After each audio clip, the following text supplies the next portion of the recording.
Pessoal, hoje a minha gaitinha começou meio triste porque ontem eu tive a notícia de que um ídolo meu perdeu a batalha para o coronavírus. Eu acho que vocês não conhecem ele, Daniel Azulay. Quando eu era criança, quando eu tinha lá os meus 8 anos por aí, eu assisti o programa dele na Bandeirantes. Ele ensinava a gente a desenhar, a fazer brinquedo com caixinha de ovo, com copinho de Danone, essas coisas, né? E ele era também um grande comunicador, né? Então, o Daniel Azulay, ele tinha leucemia e precisava regularmente ir ao hospital e acabou contraindo corona e veio a falecer. Aí a gente fica pensando no quanto estamos vivendo um momento difícil e as pessoas importantes para nós, né? As pessoas que são fundamentais em nossas vidas, como que elas estão correndo risco. Então eu queria pedir encarecidamente para que vocês tomassem conta dos próprios narizes, que vocês lavem as mãos regularmente, que vocês tentem se prevenir contra esse mal que está nos assolando.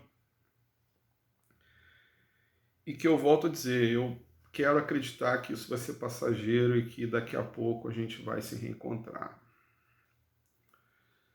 De vez em quando eu coçando o nariz aqui inadvertidamente, né? Mas eu acabei de desinfetar minhas mãos, acabei de lavar tudo, tá tudo certinho, não se preocupem. E também não sigam o meu exemplo. Só sigam o meu exemplo se estiverem com as mãos limpas. Então, gente, é interessante porque a história, tudo isso que está acontecendo com a gente se correlaciona à ideia de que a história é algo cíclico, né? Eu já falei isso para vocês nas aulas passadas aí das disciplinas passadas. A história é cíclica. E nós já tivemos momentos assim, peste negra, a gripe espanhola e agora o Covid-19.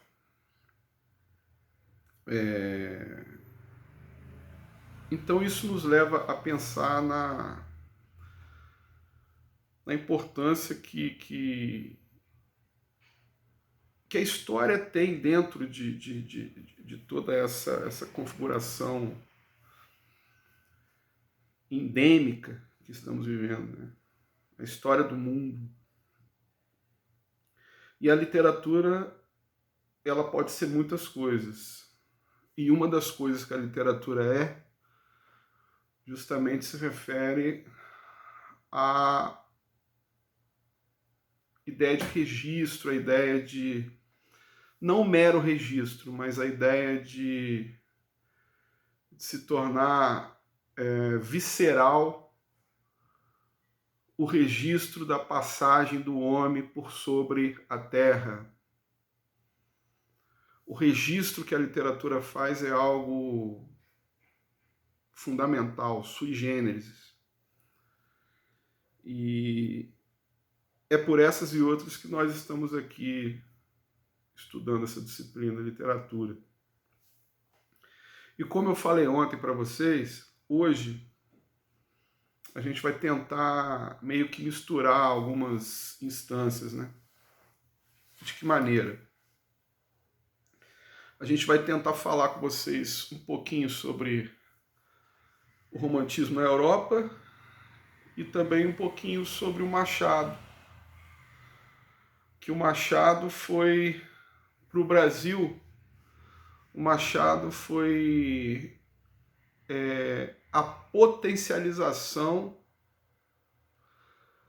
da ideia de romantismo, o desdobramento possível e rentável acerca de uma ideia de literatura, acerca daquele projeto de uma literatura nacional que eu mencionei ontem, que tem a ver com José de Alencar, a noção de a tentativa, digamos assim, né, a tentativa de se buscar símbolos nacionais para se fundar toda uma representatividade nossa, brasileira. Isso o Alencar tentou fazer, fez bem. E nós conseguimos, com o Machado de Assis, ter essa dimensão de coisa já fundamentada. O Machado de Assis, ele é o nosso maior escritor, e ele foi, na sua época, a excelência em termos de literatura, a consagração, vamos colocar nestes termos, acerca de um nacionalismo na literatura, na medida em que ele questionava o próprio nacionalismo. Ele questionava, ele rasurava a noção de Brasil. Ele, num texto muito famoso, ele diz que há por aqui dois Brasis, o Brasil oficial e o Brasil real. E é mais ou menos isso mesmo, até hoje, né? Nós temos dois Brasis, né? Essa situação toda do Covid aí está demonstrando que nós temos dois Brasis. Nós temos o Brasil das pessoas que conseguem manter o isolamento social e nós temos o Brasil real das pessoas que não conseguem, até por suas moradias serem, vamos colocar assim, muito coladas umas nas outras, né? Vejam vocês, o cidadão pode abrir a janela e dar de cara imediatamente com a cozinha do vizinho e o vizinho está tossindo lá dentro e o vírus pode se propagar até a pessoa em questão.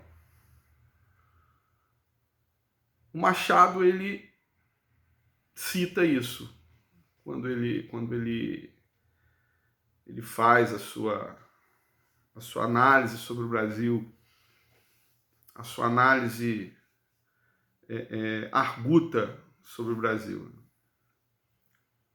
Isso sim é uma literatura genuinamente nacional. É uma literatura que adquire, digamos, uma dimensão autônoma. Claro que, até certo ponto, devedora de toda uma influência, de todo um rol de leituras e releituras feitas. E isso envolve Machado, envolve José de Alencar, envolve Joaquim Manuel de Macedo, envolve Manuel Antônio de Almeida, enfim, os nossos poetas românticos. E nós somos devedores, entre aspas, de toda uma ideia de literatura que vem da Europa, mas que com Machado de Assis houve essa visão crítica, houve esse desdobramento, algo que foi a posteriori adensado, aprofundado pela semana de 22. Depois a gente fala sobre isso, mas, enfim, essa é a questão. Voltando então um pouco. Quando a gente fala de Europa, né, quando a gente fala do romantismo na Europa, a gente tem que pensar que o romantismo na Europa, ele veio de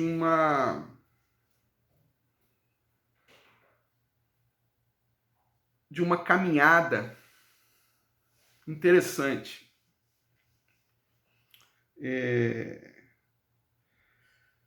O romantismo na Europa, ele veio para colocar em xeque a noção de iluminismo.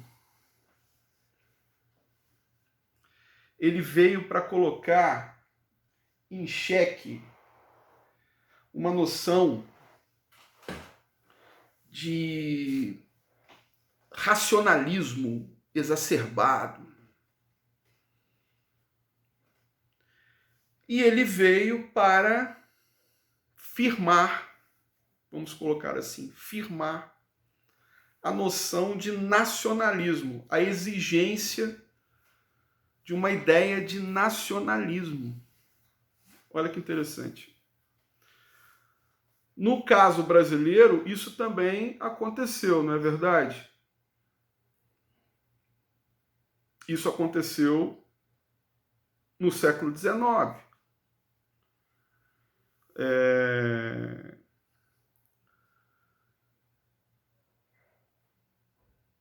Tudo que eu falei para vocês e tudo que eu escrevi naquele texto lá sobre o José de Alencar, se vocês já estão ali lendo aquele texto, vocês vão entender muito do que eu estou falando. Toda aquela configuração ali que o Alencar faz, por exemplo, em relação ao Peri, associando tal personagem à figura do cavaleiro medieval, isso era necessário.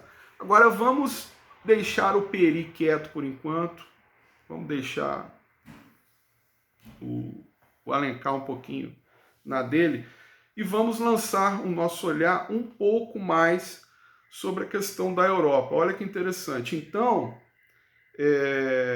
dentro dessa configuração, dessa necessidade que eu falei para vocês aí, da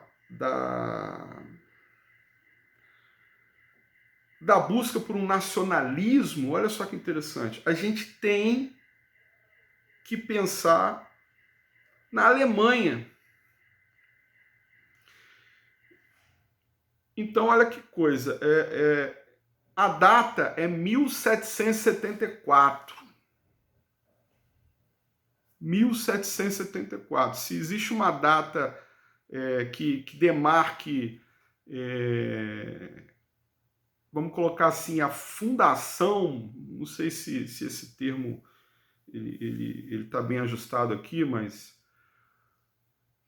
um início para a ideia do romantismo na literatura, especificamente na condição de um lançamento de uma obra e tal, 1774, com os sofrimentos do jovem Werther do Goethe. Isso se deu na Alemanha.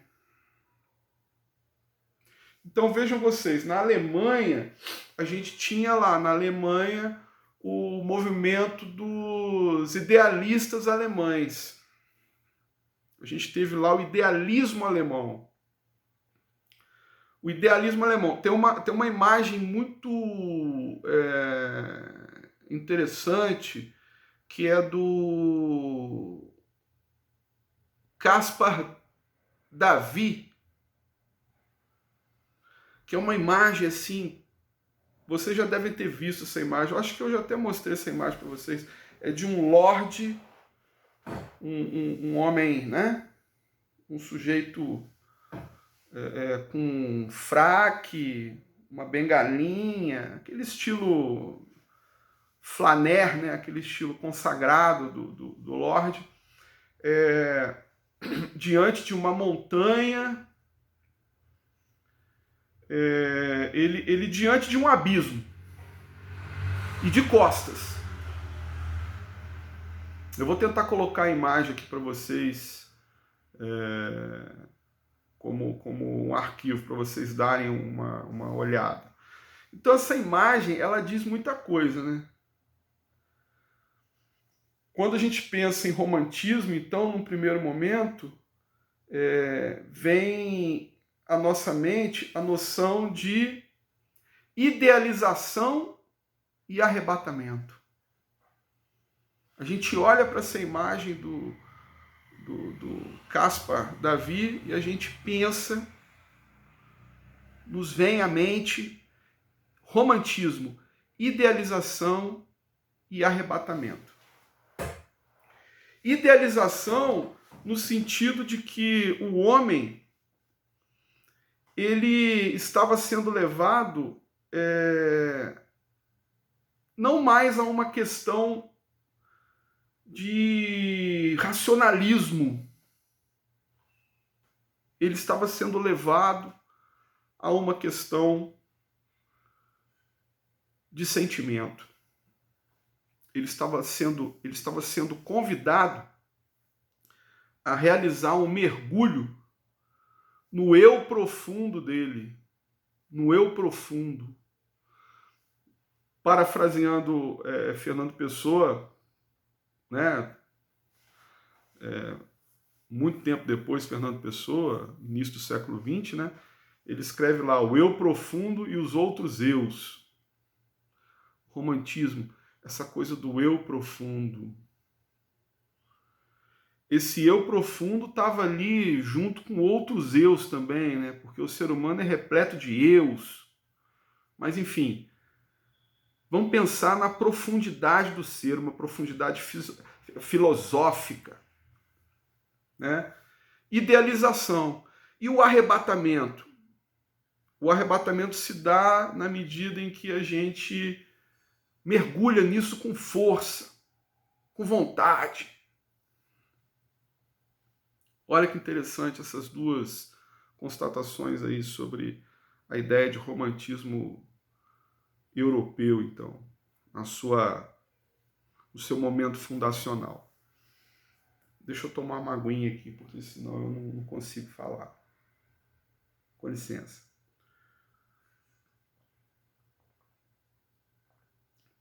Muito bem.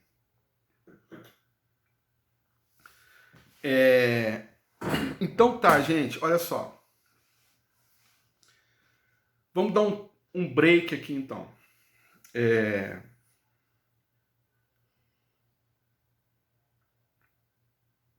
Eu vou tentar disponibilizar para vocês um conteúdo aqui em termos de slides, falando sobre algumas características do romantismo na Europa. Eu tenho algumas lâminas aqui que são bem interessantes, né?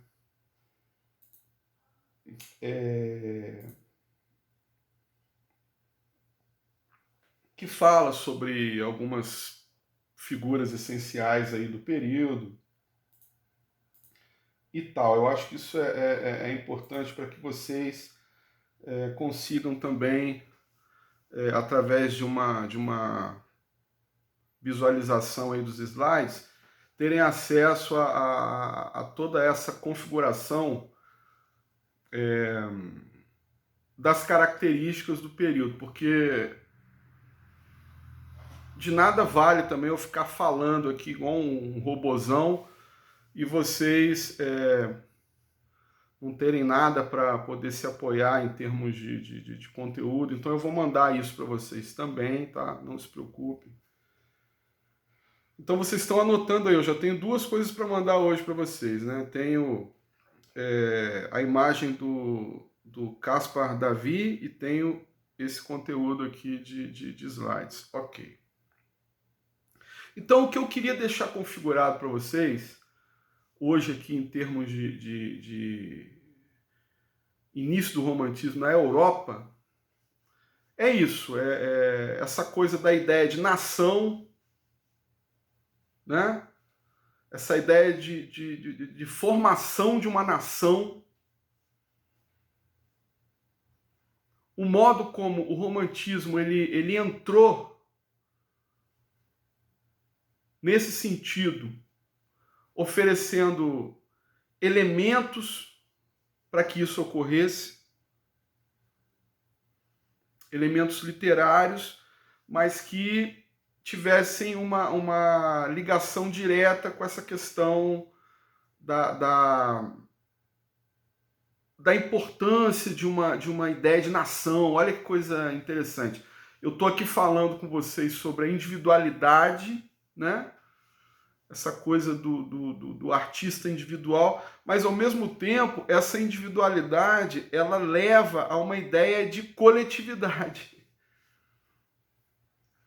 Olha que coisa interessante e não deixa de ser uma provocação, né? Poxa, como isso se deu, né? Quais foram os desdobramentos gerados a partir dessa premissa e tudo mais. Então hoje eu quero plantar essa sementinha com vocês. Pensem no romantismo como algo fundacional, seja de uma autonomia do escritor enquanto um elemento importante nesse mecanismo todo. Tá passando um carrinho com música aí. Seja na questão da ideia de nação, que é algo muito importante também para a gente poder pensar, né? Então, são essas duas questões aí iniciais que eu quero deixar claro com vocês aí. Uma outra questão também que eu gostaria de mencionar se refere ao Machado. Eu pedi para que vocês fizessem a leitura de ontem para hoje do conto machadiano, né? A Cartomante. Então, olha que interessante. Vamos recorrer aqui ao conto.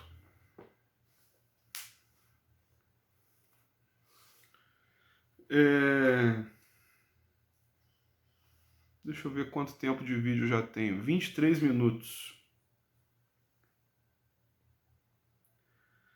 Eu vou fazer o seguinte. Eu vou encerrar o vídeo. Vamos fazer dessa forma. Eu vou encerrar o vídeo e a gente vai começar essa discussão por escrito aí. Eu vou lançar algumas provocaçõezinhas aí para vocês, tendo o conto machadiano aqui em mente, para vocês interagirem aí na sala, tá bom? Então vamos fazer assim, e no próximo vídeo eu retomo falando um pouco mais. Eu já posso adiantar para vocês que este conto machadiano é muito interessante, como vários e vários, né, que ele fez, pela questão do uso da filosofia que ele, principalmente da filosofia do Schopenhauer, o conceito de angústia do Schopenhauer. Então, isso vai ao encontro daquela questão que eu coloquei inicialmente para vocês. Do modo como o Machado ele já é, digamos assim, a exacerbação da ideia de escritor, tipo do escritor que chegou no seu ápice, né? Olha que interessante, o Brasil, em pleno século XIX, conseguiu produzir um escritor do naipe de Machado de Assis, né?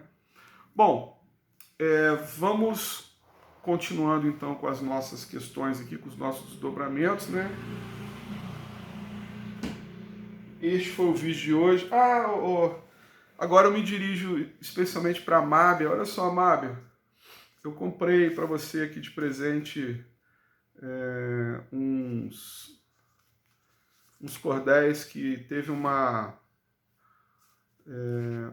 evento lá na Unimontes, né? Aqui de Montes Claros, com um cordelista chamado Carlos Azevedo. E foi muito interessante.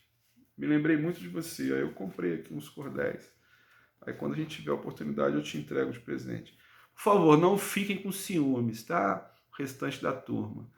Não fiquem com ciúmes. Vocês sabem que eu tenho todos vocês no meu coração. Então tá, gente. Aquele abraço. Amanhã a gente continua, então, com outras considerações aqui sobre o romantismo na Europa e também sobre o Machado, tá certo? Um grande abraço a todos e a todas. Fiquem bem e não se esqueçam, lavem as mãos. Beijo.